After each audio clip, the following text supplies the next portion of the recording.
Welcome to Val's Sweet Kitchen. We are in the heart of El Salvador. And in every neighborhood, there's a bakery, a local bakery.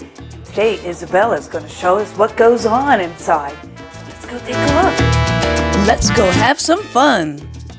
Bakery owners keep everything very secret and guard their methods. So we are very fortunate today. Isabel started in this location 20 years ago and opened a second location for tourists, and that keeps her pretty busy.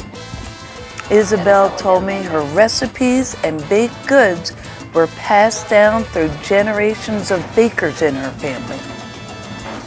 This morning, the first thing on the agenda is almond muffins.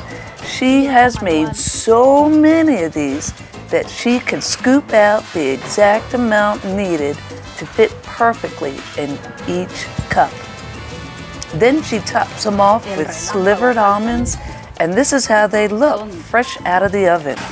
Aren't they delicious? Son tradicionales porque es la receta como la receta de la abuela.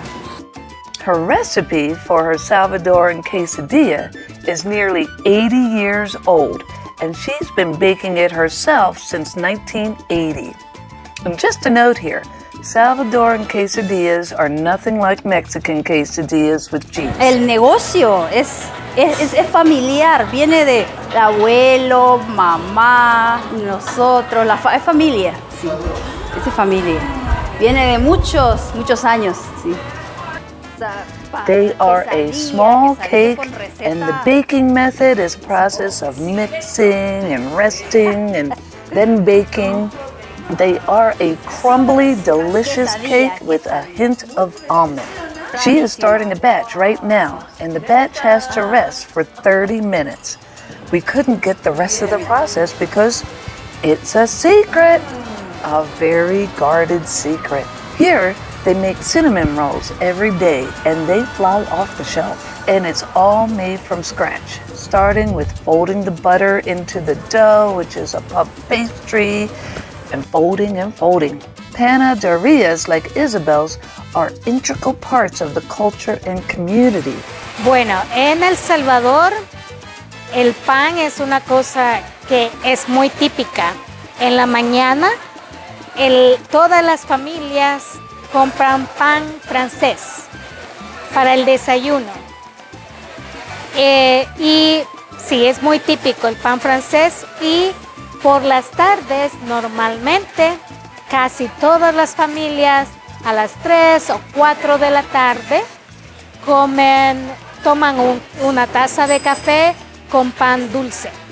En cada barrio hay 2 o más panaderías, pero en estos últimos meses es un poco más caro y las familias compran menos porque es más caro porque el costo de los productos es más caro.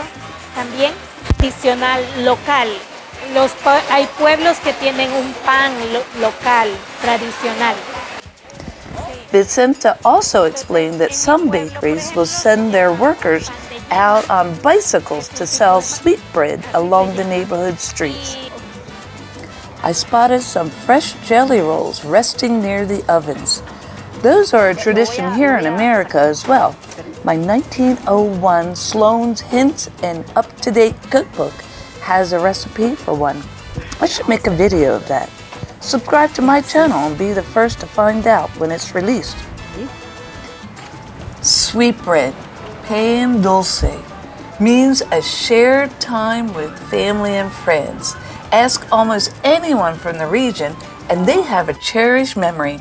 Mothers stopping by with their daughters to share gossip, fathers picking up some sweetbread for a birthday or celebration on his way home from work, or simply reading the newspaper with a cup of coffee in the small seating area in the afternoons. Everybody has a memory. Muy bien.